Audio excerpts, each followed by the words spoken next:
Perdidos na Estante, o seu podcast de adaptações literárias do site Leitor Cabuloso.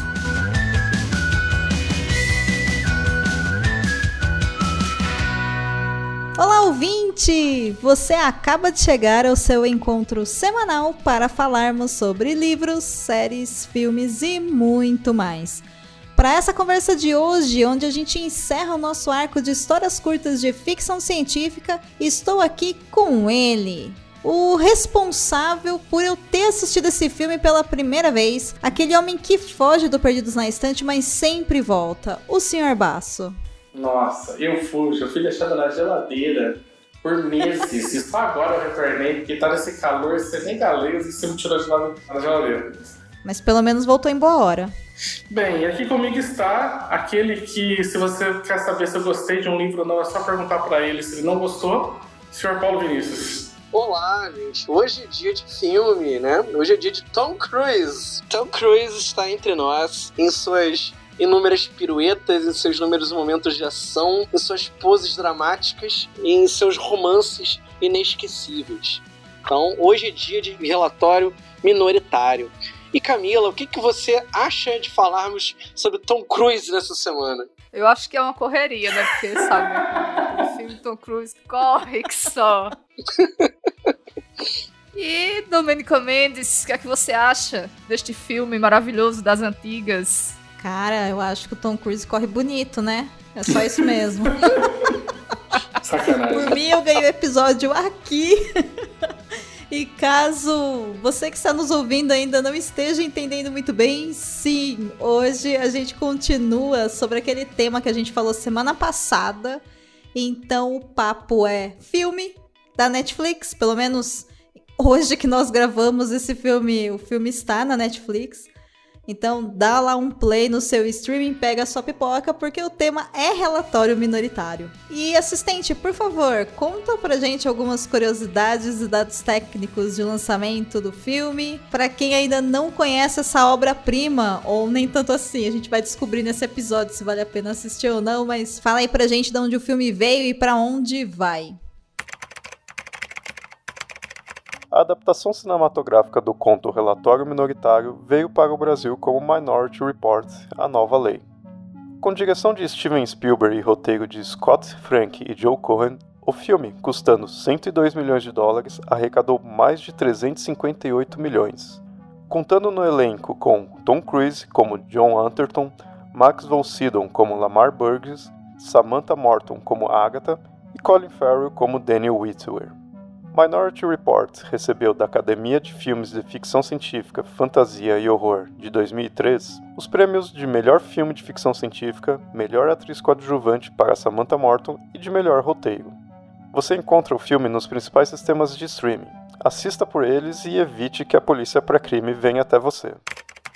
Gente, eu não vou correr muito não, porque assim, agora eu fiquei pensando, né, na abertura que a gente fez, o quanto que o Philip K. Dick corre no conto, que é a mesma quantidade de corridinhas que o Tom Cruise dá no filme. Mas, já que a Camila está cheia das graças hoje, ela que trouxe isso daí, então o desafio da sinopse dessa vez é para a Camila. Então, senhorita Camila Vieira. Ai, Jesus. Vamos lá. Bem, então, Tom Cruise, o famoso John Atherton, ou ao contrário, não sei, ele trabalha lá num departamento da polícia que é o pré-crime. E no pré-crime existem 3 pessoas que têm poderes psíquicos e que essas pessoas, elas veem o futuro, elas veem crimes que vão acontecer. Então a polícia ela é avisada antes de pessoas que vão cometer assassinatos e eles vão lá e prendem a pessoa antes que ele cometa o assassinato. Então a pessoa, o futuro assassino é preso e a futura vítima não vira vítima. O problema é que John Atherton, ele aparece uma previsão de que ele vai ser um assassino. Então ele começa a fugir para tentar provar que ele não vai ser um assassino ou provar que o sistema errou só no caso dele, porque o sistema na verdade é perfeito ou não. Será? Vamos descobrir. É isso então. E Camila, já puxa aí, já que você fez uma sinopse tão interessante, você acha que esse filme é bom e vale a pena a pipoca que a gente paga no cinema? Porque você foi no cinema assistir isso, me conte mais. Bem, eu lembro, uma jovem garota indo lá no cinema. Nossa, adorei. Nossa, que filme massa, altos efeitos especiais e ação e correria pra todo lado. E isso quando foi que esse filme saiu? Quantos anos atrás? Uns 20, mais ou menos. Sendo que agora eu disse, vou lá, né, abrir meu Netflix pra assistir esse filme novamente. Gente, sério, eu assisti meia hora, eu tive que dar uma pausa de uma semana pra poder terminar. Desculpa, Tom Cruise, mas não rolou, não. Gente, os efeitos estão muito datados. O filme é meio chatinho, assim. Era melhor na minha lembrança. Eu tenho uma dúvida pra fazer. Por que a Camila não teve desafio de sinopse? Porque ela pulou o meu chamamento, mas deixa ela na próxima gravação. Ah, tá. Porque eu tô sentindo um certo protecionismo desse lado aí, mas tudo bem. Tive que dar uma sambada na semana passada pra poder fazer e ela foi fácil assim, tipo, deu uma sinopse. Tá bom, tá certo. Bom, o desafio pra Camila, baseado na sinopse que ela fez, poderia ser: Camila Vieira, me apresente o filme Relatório Minoritário como se ele fosse bom. Nossa senhora! Ah, não, aí isso aí tem que ser uma semana de antecedência pra eu fazer uma sinopse que vai dizer, não, isso Não, sacanagem, cara. O filme é legal, sim. Eu também acho bacana. O filme é bacana, o filme eu acho que ele é bem redondinho, assim, ele segue tipo ok. É um puta de uma sessão da tarde. Olha, é uma sessão da tarde bem longa, né? Porque o filme poderia ter acabado, sei lá, com meia hora e ele continua acabando e acabando e acabando e acabando até a hora que ele acaba de verdade, né? Caralho, como assim? E ele acaba meio brega, viu, minha gente? Eu achei meio breguinha aquela cena final. Ah, mano, cara, desculpa, depois de Guerra dos Mundos, se alguém falar que algum filme terminou brega aqui nessa gravação, alguma adaptação de ficção científica com Tom Cruise e Spielberg dirigindo acabou brega depois da porra da Guerra dos Mundos, é um desaforo, assim, tem que vir em outdoor meme, enfim, a hipocrisia, tá ligado? Eu nem assisti esse outro que você falou, rapaz. É por isso que eu tô falando isso. Mas deveria assistir. Inclusive, ouvinte, tem aqui, tá? No Perdidos da Estante, um dos melhores podcasts que a gente fez ano passado sobre Guerra dos Mundos. Você estava comigo na gravação de O Homem Invisível. Você veio falar pra mim de final brega.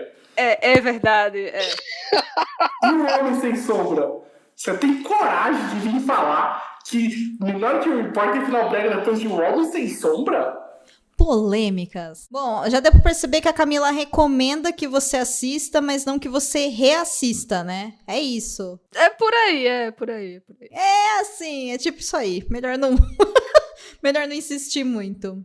E você, Basso, você vai defender o filme? Vou, já tô defendendo. Achei até que você ia me pular já pro Paulo, porque eu, obviamente, estou defendendo o filme e obviamente, o Paulo, se eu estou defendendo, com certeza vai falar que é uma tremenda uma bomba, né? E que o filme não presta, ele serve nem pro cachorro cagar em cima. Eu acho que ele é uma boa filme de ação, acho que ele explica bem, assim, muito diferente do conto. Eu acho que ele tem uma explicação bem, assim, didática. Você vê um primeiro caso deles fazendo impedindo o assassinato, né? Então você vê, tipo, finalmente você vê a regra antes de você pular diretamente para a exceção, né? Então você vê como ele funciona. Você vê toda a explicação do que é o pré-cog, inclusive os questionamentos que a gente fez muito na semana passada de, mas o cara foi preso porque ele pensou, né? Não, ele explica, né? Não ia, né? Então que tem muito didática, aquela bola rolando na mesa, ele segura, né? Tipo, por que você segura a bola que tá caindo na mesa?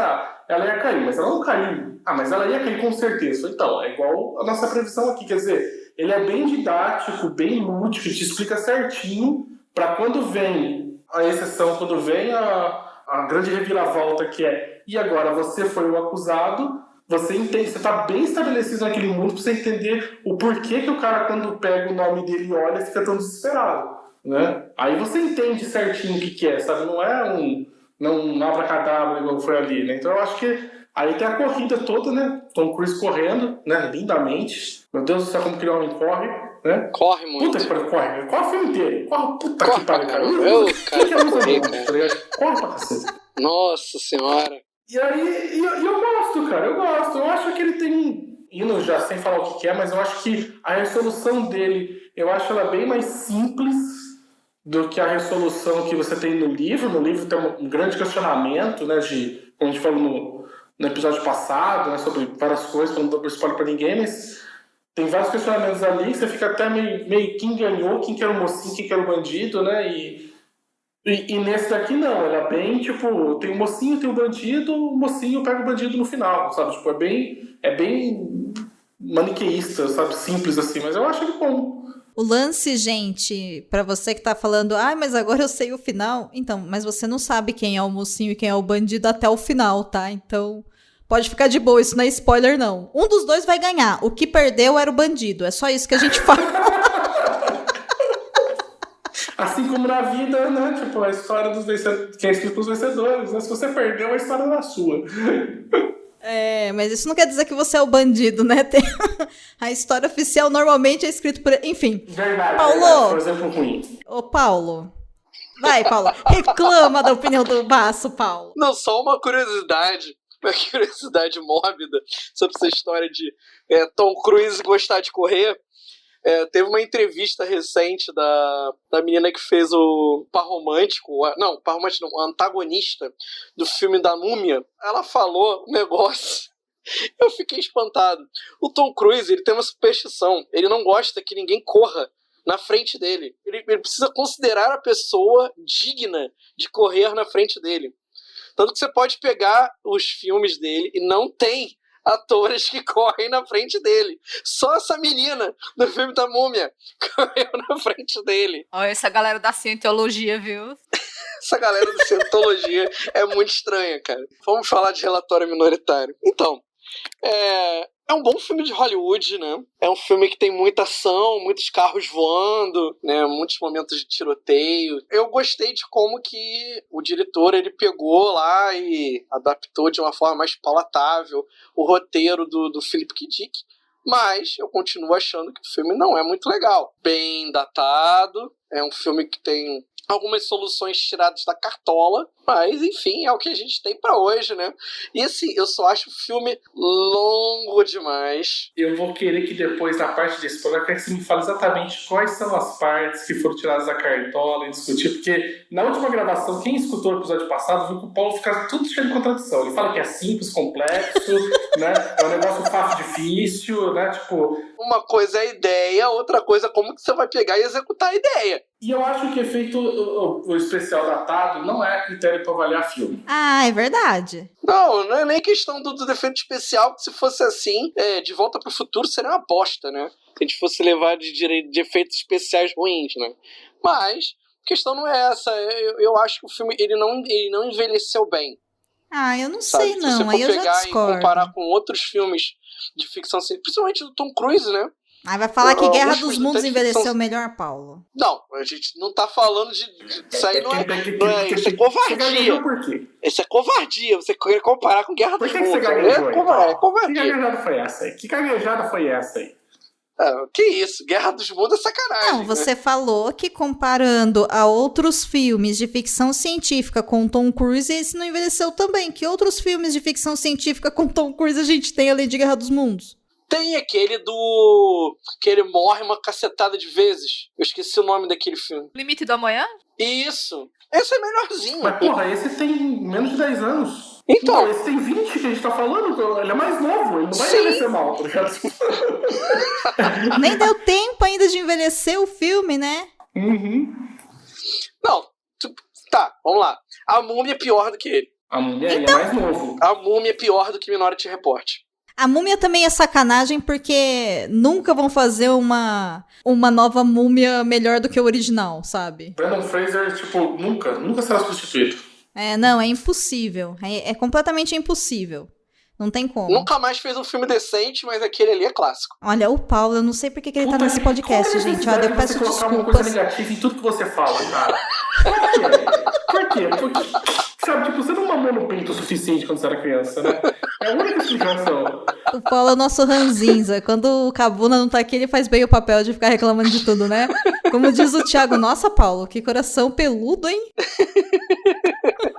Mas, enfim, eu gosto do filme em si, tá? Eu acho que é um filme divertido de você assistir. Eu acho que ele é um filme melhor que o conto também, já que a gente tá aqui pra tentar responder, né, se a adaptação foi bem feita ou não. Eu acho que ele é uma boa adaptação. Eu acho que, inclusive, ele facilita para que a gente entenda aquele mundo. E eu gosto mais da interpretação que os roteiristas e o Spielberg colocaram no filme do que a forma como a ideia é trabalhada no conto. Mas para isso, querido ouvinte, querida ouvinte e querida ouvinte, você volte uma casa, ouça o episódio anterior, porque lá a gente falou bastante sobre o conto e, enfim, filosofamos e opinamos a respeito, né, de se ele funciona ou não funciona, mas se o conto corre muito, esse filme é longo demais também, né? Ele poderia talvez ser um pouco mais curto. Eu acho que ele muda muito de gênero conforme ele vai rodando também, sabe? Tem vários filmes que fazem isso, né?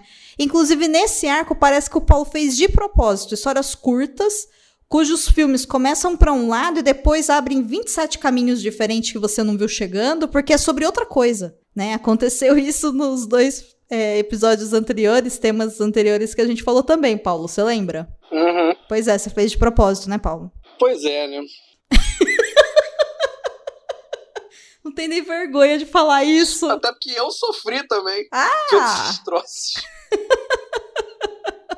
Muito bem, mas eu recomendo que você assista o filme porque eu acho que pode ser divertido. E vocês? Vocês recomendam sim ou não, assim, brevemente? Sim, recomendo. Não, não recomendo. Sim, recomendo. Ó, prático. Assista, sem grandes expectativas. Sim, eu recomendo. Assista, é um bom filme Sessão da Tarde. É uma pipoquinha, você faz uma pipoquinha safada com Guaraná, entendeu? Vá sem grandes expectativas, você vai ver muito carro voando, muita corrida, muito tiro, entendeu? Eu quero algum dia, Paulo, ver qual que é o filme que você não recomenda, sabe? E que jeito você vai falar. Porque se esse que você falou tudo isso, ele falou, não, vai assistir, o que você não recomenda deve rolar assim, tipo um... Ou se você assistir, eu mato você e toda a sua família. Nossa! Porque...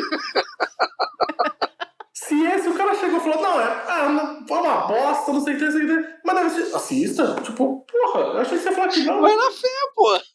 Ué, é um bom filme, bom filme pipoca, pô. Você vê que o Paulo, ele tá super contraditório nesse fechamento de arco. Eu não sei se ele não tem certeza da opinião dele ou se ele tá com medo de desagradar alguém. Ou se ele tá fazendo de propósito, tipo, né? Coisa sopra, sabe? Tipo, dá uma, né, tipo... Não, o conto é pior do que o filme. É, isso é verdade. Esse é mais um caso, gente, que o filme é melhor que o livro. Nunca me imaginei pensando e falando assim, cara, esse filme do Tom Cruise, dirigido pelo Steven Spielberg, ele é melhor do que a versão original dele. Nunca pensei em falar isso, cara. 2020, 2021 tá aí pra isso, pra gente começar a falar umas verdades, né? É pra isso que nós estamos aqui todas as quintas-feiras no seu feed. Mas vamos então falar do porquê que é melhor, então. Porque é isso, né? Pra gente poder ver o quanto o Paulo vai aguentar agora de falar quais são todas as barrigas, todas as lacunas, todas as tiradas de cartola. Quero ver agora, Paulo. Então vamos lá, Paulo. Vamos pro outro bloco.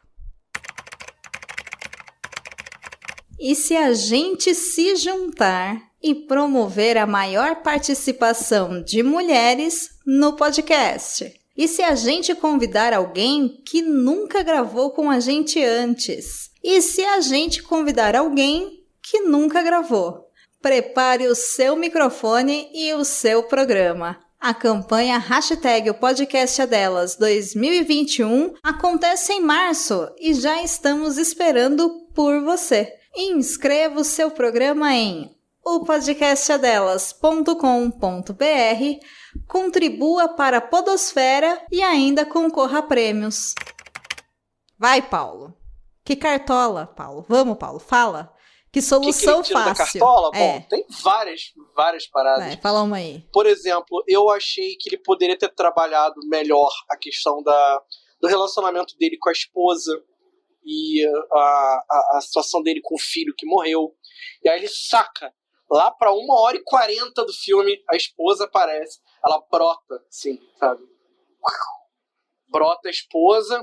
Aí brota que tem um relacionamento meio afetivo, meio sei lá o que, entre ele e a esposa.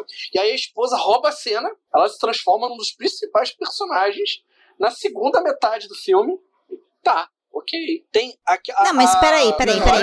Fala um ponto de cada vez que você terminou esse. Eu quero mostrar o quanto você tá errado. Então vai um por vez, peraí. Terminou esse? Da esposa? Sim, da esposa eu tirei. A esposa foi tirada da cartola, sendo que a gente tem desde o início falando que ele tinha um relacionamento com a esposa e tinha um filho. Cara, isso não é tirar da cartola. Tirar da cartola é se a gente nunca soubesse que ele nem era casado e de repente bota uma mulher. Entendeu? Isso é tirar da cartola. Ali eles estavam preparando que ele existia alguma coisa, desde o início fala que aconteceu algo muito grave, que ele se tornou tão assim ávido pelo trabalho porque aconteceu uma coisa, um crime muito sério com ele, né? Tipo, porra, assim, é a arma de Chekhov total, né? Sim e não. Eu acho assim, por exemplo, alguns pontos da trama são meio que deixados de lado sem uma explicação aparente. Por exemplo, o fato dele ser um cara viciado em drogas. Porra, depressão por ter perdido o filho dele? Isso aparece no começo, e lá pela metade, ele deixou de ser viciado por causa de quê? Ele não deixou de ser viciado. Ele passou por ele entrou numa clínica relâmpago de reabilitação. Ele continuou sendo viciado. Ele não deixa de ser Mas viciado. onde que tava aparecendo isso? Cadê a droguinha dele? Cadê Cara, nem todo mundo que usa droga, tá ligado? Fuma todos os dias, tá ligado? Tipo, tem gente que fuma recreativamente. Fica aparecendo um ceninho. Ou pelo menos tu dá uma indicação de que tem uma droguinha dele lá no criado mudo de casa. Acha, ou sei lá, naquela hora dele. que tá lá no médico lá pra trocar lá o... Não, mas calma aí. Dele, e chega pro cara, Pera aí, gente. Aí, me dá uma droguinha aí que eu tô precisando. Ele não tem abstinência em nenhum momento, não aparece. Eu acho que é porque você acha que não teve consequências ele ser viciado. Ele não queria teve que o Zé Droguinha fosse punido. É isso. Você é da Proerd, então. Você é o meu da Proerd, fala isso. O cara é o Zé Droguinha no começo do filme. Não tem nenhuma consequência pra ele, sabe? Sim, ele não tem os momentos em que ele tá em perseguição aos criminosos. Não acontece nada com ele não tem visão turva, não tem porra nenhuma. Vamos ser Zé Droguinha também, pô. A quantidade de profissionais que devem estar do seu lado, que usam drogas e que você nem sabe porque a pessoa mantém funcionalidade... Assim, meu irmão, eu arriscaria todo o meu dinheiro, tá ligado? Eu conheço um monte de gente que é extremamente funcional, tipo, usando droga e que não usa, tipo, todos os dias, né? O cara colocou ali, foi mais um elemento, uma camada pra mostrar, olha o quanto esse cara tá afetado. Mas então, eu achei que isso foi um elemento desnecessário. Se não tem uma consequência, pra que você vai colocar? Não tem uma consequência efetiva. Ele tem pra mostrar o estado do personagem. Então, tá mostrando que o cara tá deprimido. Sim. Porque perdeu o filho dele. Ok, você pode fazer ele sendo uma pessoa sensível. Olha, vou te mostrar o quanto que isso é bem feito, porque ele é colocado no início que esse ato, o rapto do filho dele, definiu praticamente tudo que ele é hoje. Ele teve um problema de relacionamento com a esposa, que não é bem resolvido por causa da perda da criança. Provavelmente se gostaram. E ali a história é que você tem uma necessidade muito grande que as pessoas falem, né? Então, tipo, tinha que ter uma boca no personagem. Por exemplo, pra mim, claramente, o cara tinha uma relação com a esposa, deu uma merda com o filho ser raptado, tava sobre a guarda dele naquele momento, os cuidados dele. Isso deve ter dado uma merda inacreditável no casamento, de culpa, né, e tudo mais. Então, assim, eu ainda tipo, nós nos amamos, mas tipo, é uma dor muito grande e você meio que é o responsável por isso, ou ela culpou ele, ou ele próprio se culpa, né, a ponto do cara ter se dedicado completamente ao trabalho, né, e não conseguir ter um momento de lazer. O único momento de lazer dele é conseguir comprar uma droga para fugir um pouco da realidade dele naquele momento e se apagar. Tanto é importante isso, essa construção daí, para você entender que quando lá na frente os caras prepararam o assassinato, que ia matar o cara com aquele monte de foto da criança, era a única situação que você conseguia fazer aquele policial, que é extremamente correto e confia extremamente no sistema, detonar o sistema. Por quê? Porque é o único motivo que você conseguia fazer com que ele matasse alguém. É se ele encontrasse o cara que raptou o filho dele, que causou toda a dor e todo o sofrimento dele, transformou a vida dele no que ele é hoje. Entendeu? Então, assim, é tudo feito pra isso. Então, tudo que você falou daria pra você resumir em uma cena de 2 minutos, com uma trilha sonora no fundo, mostrando a discussão dele com a esposa, a perda do filho, mostra as cenas dele obcecado com o trabalho. Cara, eu acho breguíssimo clipe, trailer, tipo, de 2 minutos ao som, passando para os momentos da vida dele. Eu achei muito mais interessante isso. Aquele efeito que o Spielberg adora quando tá em efeito melancólico, jogar uma chuva no personagem. Cara, sério que você acha isso melhor? Você acha isso? Você fala, porra, agora sim? Acho! Com 2 minutos, você pode mostrar uma cena sem nenhum diálogo, zero diálogo, só mostrando o quanto a perda do filho serviu para degringolar com a vida dele Então, completamente. mas peraí. 2 minutos eu consegui resumir isso. São escolhas, né, cara? O cara escolheu mostrar desse jeito. Não é uma coisa errada. Existe mais de uma forma de fazer a mesma coisa. Isso não é um negócio que foi tirado da Não, eu só cartola, achei que não tem a sentido. condição dele de drogado desnecessária. Gente, seguinte. Camilo, o que você acha? Não, assim, não me incomodou o fato dele ser viciado. E eu acho que o filme mostrou bem o quanto ele sofre com a perda do filho. Porque sempre mostra, ele chega do trabalho, o que é que ele faz? Ele pega a droga, vai pra casa ver vídeos antigos do filho. Então, acho que ficou bem claro que essa perda, assim, machucou ele de forma que a vida dele apenas agora é trabalho e sofrimento, né? De lembranças do filho dele. E, como o Basso falou, isso deixou claro qual era o motivo que faria com que ele se tornasse um criminoso. Acho que ficou bem, assim, essa parte, pra mim, tá ótima. E com relação à esposa dele depois aparecer na história e, enfim, de certa forma eles se reaproximarem, você acha que isso foi bem construído, Camila? Porque isso eu fiquei um pouco confusa, assim. Confesso que aí eu tô pendendo mais pro lado do Paulo. É porque a atriz que faz a esposa só apareceu do meio pro final e ela teve um papel muito importante. Então, talvez se ela aparecesse em algumas cenas antes, talvez não desse essa impressão. Não foi algo que me incomodou, mas, assim, realmente tem um pontinho esquisito, assim, dela ser tão importante e ela não tá desde o começo. Apesar dela ter sido citada, mas ela não aparece. Eu acho que a gente não consegue ver na esposa dele a mesma profundidade de sentimentos que a gente vê nele, porque muito do que tá no começo do filme, que é esse cara destruído, que, enfim, usa droga e tudo mais, é pra gente ver depois que na hora que a água bate na bunda, ele tem que ficar sóbrio e tem que correr atrás, porque senão ele não vai conseguir resolver o problema no qual ele foi enfiado, né? Então, não é que ele, enfim, não tem nenhuma crise de abstinência, alguma coisa nesse sentido. Não é isso, mas é um recurso narrativo para mostrar o quanto que ele estava sofrendo e que em algum momento ele vai ter que se reerguer para poder, enfim, a história continuar, porque senão sobe crédito, né? Então, eu acho que é mais ou menos por aí. Agora sim, Paulo, pode contar a segunda lacuna. De maneira civilizada, por favor, meninos. Eu acho que determinados aspectos da relação dele dentro da delegacia de polícia não foram bem explorados pelo diretor. Eu acho que dava para você trabalhar isso de uma forma mais orgânica. Por exemplo, aquele camaradinho com quem ele conversa no começo do filme. Eu esqueci o nome daquele ator, cara. O Colin Farrell, o cara que chega pra substituir ele? Não, não é o Colin Farrell, não. Aquele cara que é parceiro dele. Sim, sabemos quem que é.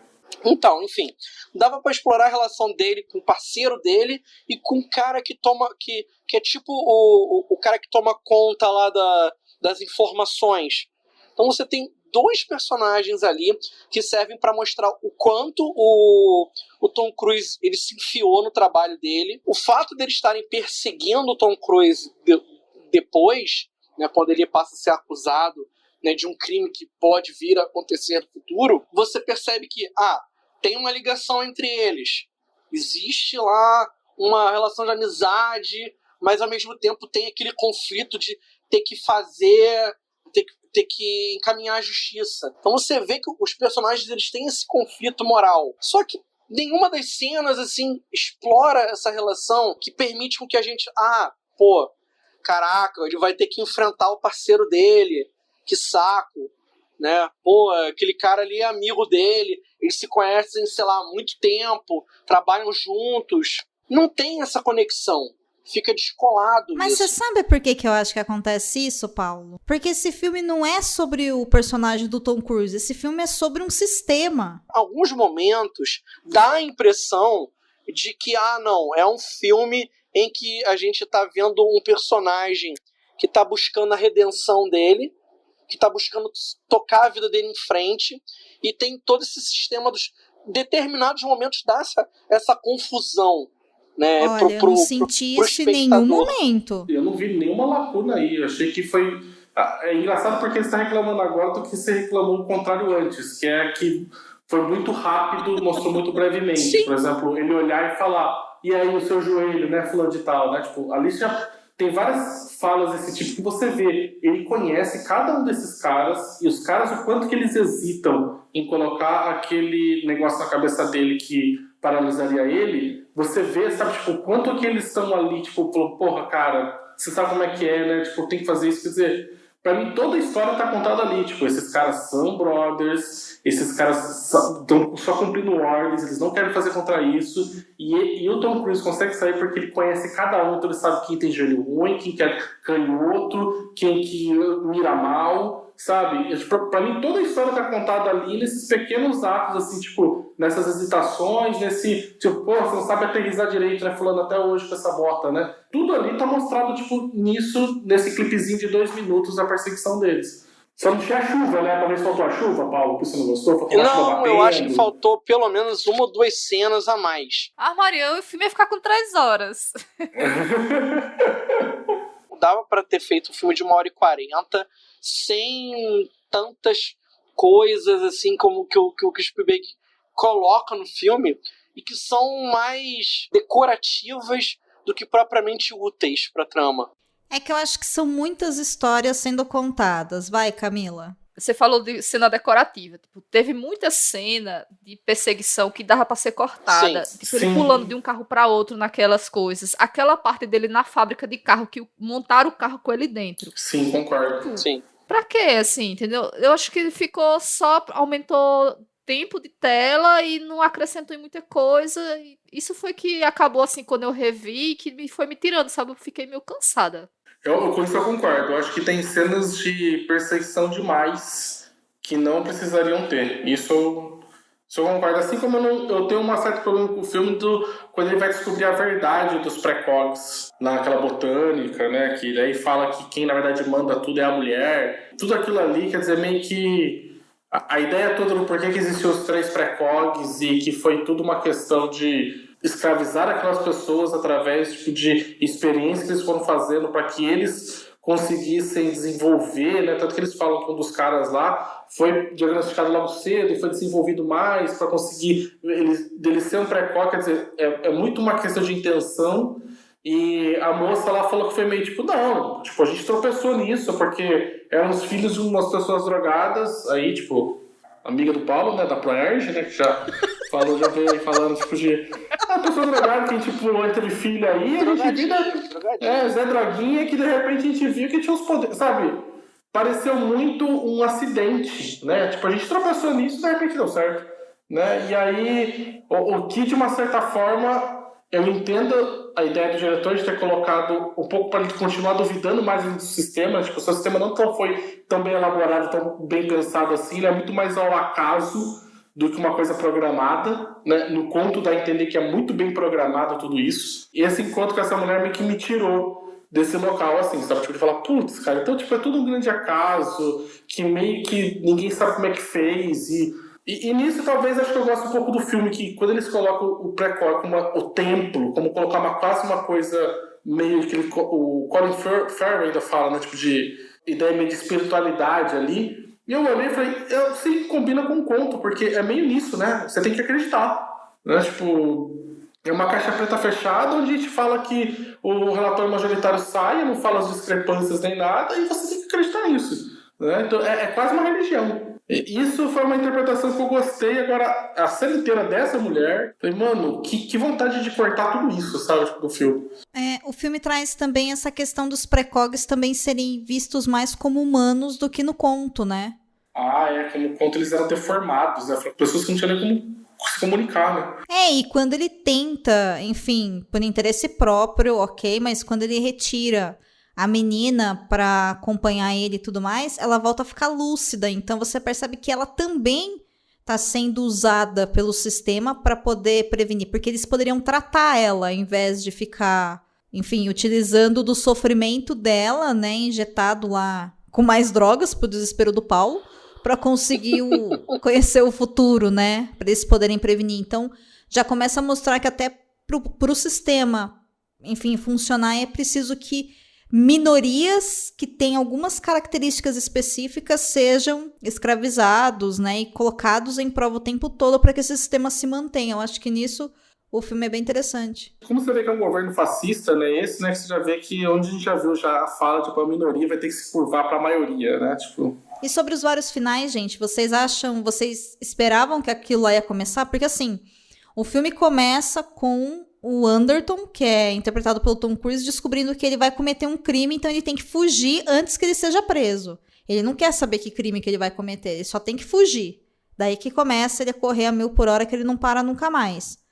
Nessa busca, ele acaba tendo essa cena aí com essa moça, que acaba falando que na verdade foi tudo sem querer, vai lá, resgata a precog, volta, enfim, até que de fato ele encontra o rapaz que ele supostamente ia matar, e ele tem então realmente de matar o cara ou não, porque o cara, né, é um pedófilo. E naquele momento, inclusive, o filme te joga na cara que você poderia ser o sistema, ou poderia, enfim, fazer parte, né, de tudo isso, ao pensar se aquele cara deveria ser morto ou não.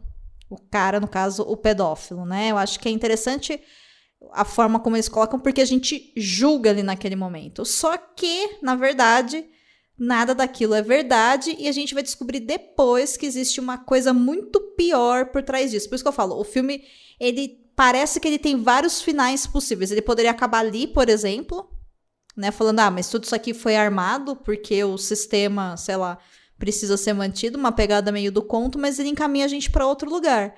E vocês acham que fez sentido do que aconteceu ali pra frente da questão do pedófilo, ou para vocês ficou meio exagerado? Eu fiquei com a dúvida, ver se vocês conseguem esclarecer, porque assim, armaram essa questão do pedófilo que matou o filho dele para poder dar uma justificativa para ele se tornar um assassino. Mas como foi que isso começou? Por que fizeram isso? Qual foi o princípio?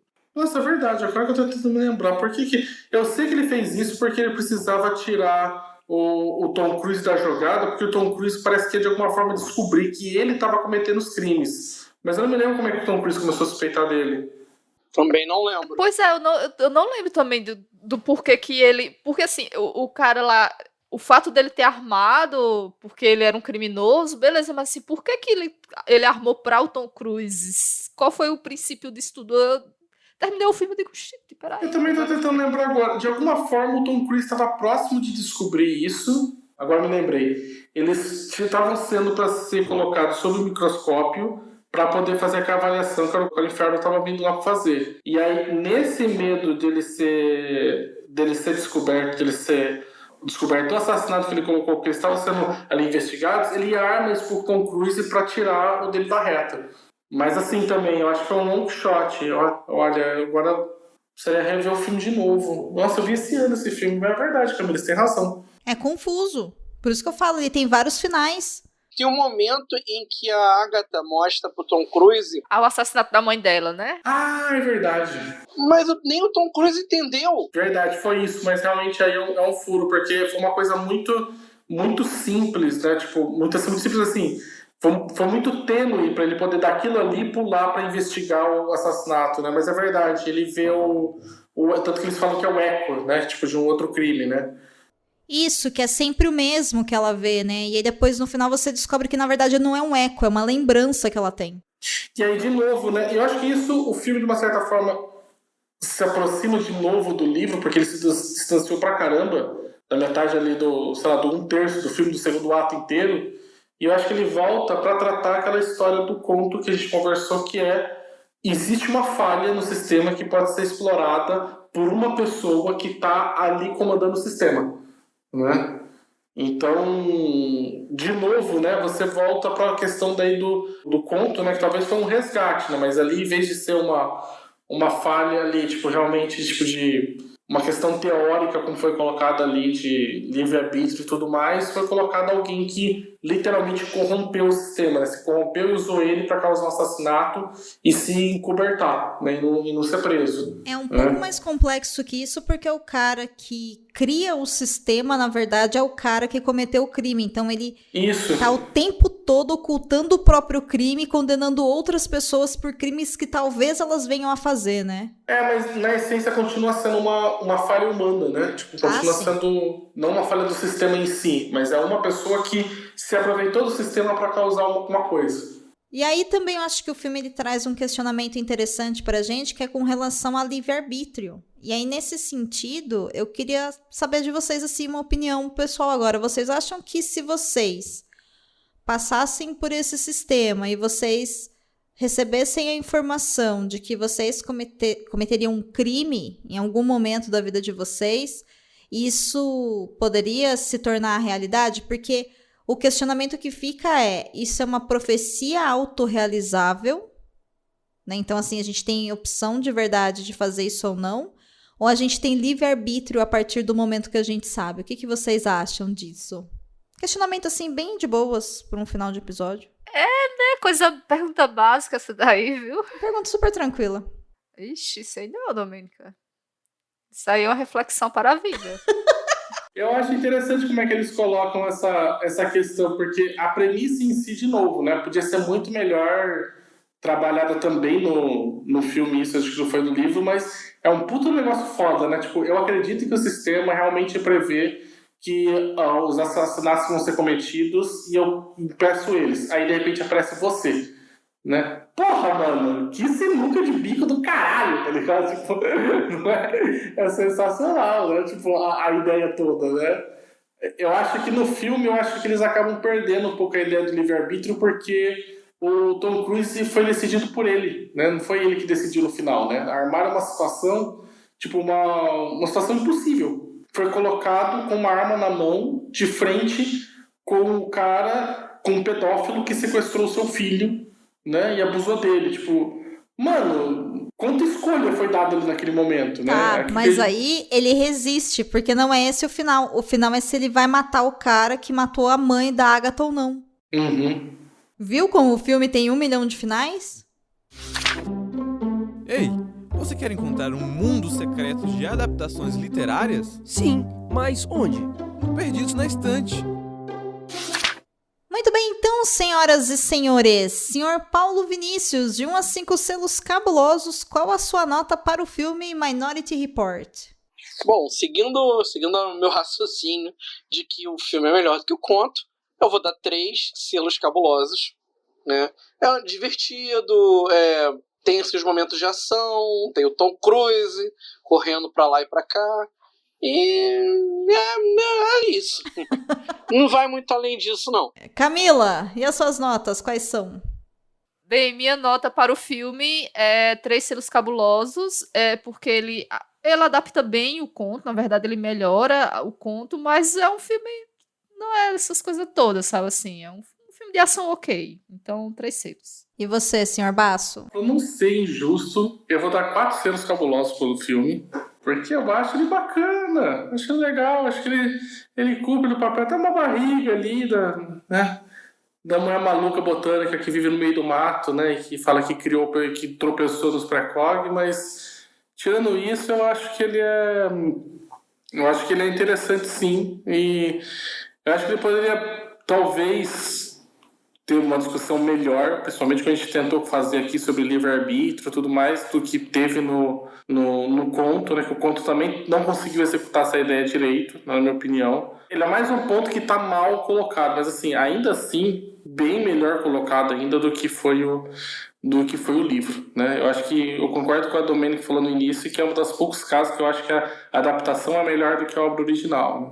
Então eu dou 4 selos cabulosos. É isso, eu sustento ainda a minha opinião de que o filme é melhor do que o conto original. Eu acho que muito é porque no longa, e que longa-metragem, sobra mais tempo para se contar uma história melhor e a gente entender o que está acontecendo, né? Então eu até fico curiosa com quem está ouvindo a gente, se algum de vocês leu o conto antes de assistir o filme ou só leu o conto, enfim, compartilha se funcionou tão bem, porque eu acho que o filme ele é muito bom em explicar esse universo, coisa que o conto, pra mim, eu não conseguiria fazer sozinha, assim, eu ia falhar muito. Eu acho que o filme coloca também coisa demais e fica um pouco confuso, tanto que eu acho muito mais chocante, por exemplo, a história pessoal dele com o filho dele, se ele vai matar o pedófilo ou não. Eu acho que o filme acaba todo sendo criado para esse momento, para depois a gente descobrir, né, o anticlímax, que na verdade é uma outra coisa por trás disso. E aí quando entra nessa teoria da conspiração e essa paranoia e um outro crime do passado e o sistema e manipulação de governo, não sei o quê, aí eu acho já que fica um pouco demais. Talvez seria interessante se fosse um segundo filme sobre esse universo, sabe? Se ele acabasse ali, talvez eles fizessem um Minority Report 2, eu acho que talvez seria mais palatável para o público em geral e a gente lembraria melhor do final mesmo do filme. Tendo dito isso, a minha nota também é 4. Eu vou fechar em 4 porque foi um dos poucos filmes esse ano que eu consegui assistir sem precisar parar 974 vezes, porque agora eu tenho essa mania de assistir as coisas pro desespero do baço. Cara. Não, isso eu tenho que fazer fazer um adendo aqui pros nossos ouvintes. Gente, Domênica, ela tem uma certa incapacidade de conseguir assistir as coisas sem pausar. Eu sei que pra ela tá assim, o negócio tá muito bom quando a gente tá assistindo e não tem pausa nenhuma. Sabe quando você fica até olhando e fala assim, ela não vai pausar? Não mesmo, caralho, velho, esse filme deve tá muito foda. Sabe, é uma coisa assim, porque olha, tudo. A Domênica tá pausando episódio de série de 20 minutos. Tô mesmo. Tá assim ultimamente. Tá difícil. Mas, inclusive, esse tá mesmo e esse ano, só pra você que tá aí no futuro ouvindo a gente tá gravando esse episódio em 2020, tá, gente? Então, isso é a Domênica do ano passado pra você. Eu não sei como é que tá a Domênica desse ano, mas deve tá pior. Porque a gente vai, né, piorando algumas características. Mas veremos no decorrer desse ano. Inclusive, a partir do próximo episódio, a gente começa aqui um novo tema. Primeiro a gente vai ter um respiro e a gente começa um novo tema. Então eu aguardo vocês no próximo episódio também. Eu prometo vir com mais um arco de histórias curtas, com filmes sensacionais, iguais a esse. Eu gosto da ironia do Paulo, porque eu caí na dele. Bom, além de vocês me encontrarem na locadora de filmes curiosos, né, vocês podem me achar no site do Ficções Humanas, no www.ficçõeshumanas.com.br, ou nas redes sociais do blog, que é www.facebook.com/ficçõeshumanas, www.twitter.com/ficçõeshumanas, ou www.instagram.com/ficções_humanas, ou aqui no Perdidos na Estante, sempre falando bem dos filmes que eu adoro, sempre indicando filmes cult para os meus amigos. Meu Deus do céu. Sempre sendo um romântico, brega, cafona, ranzinza. Certamente. Sempre procurando preencher as tardes vazias do baço com coisas sensacionais para assistir. A única coisa que você preenche, Paulo, é o coração das pessoas com ódio. É isso que você tem a oferecer. Ódio. E para não encontrar tanto ódio na sua vida, você pode ir até a minha rede social, @senhorbaço, lá no Twitter. Ou me procurar nas redes sociais do Leitor Cabuloso, tanto no Instagram quanto no Twitter, como @Leitor Cabuloso, né? Que lá você não encontrará pessoas ranzinzas. E você, Camila, onde a gente acha? Bem, pessoal, vocês me encontram aqui no Perdidos na Estante e também lá no Leitor Cabuloso, na seção de resenhas, onde eu indico alguns livros que eu gostei de ler para vocês. Muito bem, eu sou Domênica Mendes e você me encontra lá no Twitter e no Instagram como @Domenica_Mendes. Não perde tempo, gente. Segue a gente porque as redes sociais são também uma forma de se comunicar com a gente, além de que, é claro, você pode também enviar um e-mail para a gente em contato@leitorcabuloso.com.br ou nos chamar lá no post desse episódio no site do Leitor Cabuloso. Então eu aguardo você na semana que vem para falar sobre um tema novo, porque esse arco de histórias curtas de ficção científica foi, olha, muito divertido de fazer. Vamos ver o que a gente vai aprontar agora a partir da semana que vem. Então, fique bem, fique em segurança e até lá. O podcast Perdidos na Estante é um podcast independente. Para que mais episódios sejam lançados, contamos com o seu apoio. A partir de R$ 5 por mês você financia esse projeto e todo o site Leitor Cabuloso. Faça sua contribuição em @leitorcabuloso no PicPay ou em catarse.me/leitor_cabuloso. No Twitter estamos como @perdidosestante e no Instagram como @perdidosnaestantepod. Segue a gente lá. Deixe sua avaliação e seu comentário na Apple Podcast, no site Leitor Cabuloso ou no seu agregador favorito. Estamos nas principais plataformas e também no Spotify. Você ouviu ao podcast Perdidos na Estante. Apresentação: Domênica Mendes, Paulo Vinícius, Camila Vieira e Senhor Basso. Edição e voz de assistente: Leonardo Tremesquim. Agradecimentos especiais a todas as pessoas que contribuem todos os meses para que esse podcast continue existindo. Agradecemos muito a todos vocês, especialmente a Abner de Souza, a Irechu, Alessandra Rocha, Alan Felipe, Caetano Jacques, Carol Vidal, Carolina Mendes, Cláudia Rodrigues, Clécius Duran, Deise Cristina, Francisco Faria, Janaína Vieira, Laine Lilica, Lara Prado, Leonardo Gomes, Lu Bento, Lucas Domingos, Marina Jardim, Marina Kondratovic, Melissa de Sá, Nilda, Priscila Rúbia, Ricardo Brunoro, Rodrigo Leite, Tiago Augusto e Tiago Rudger.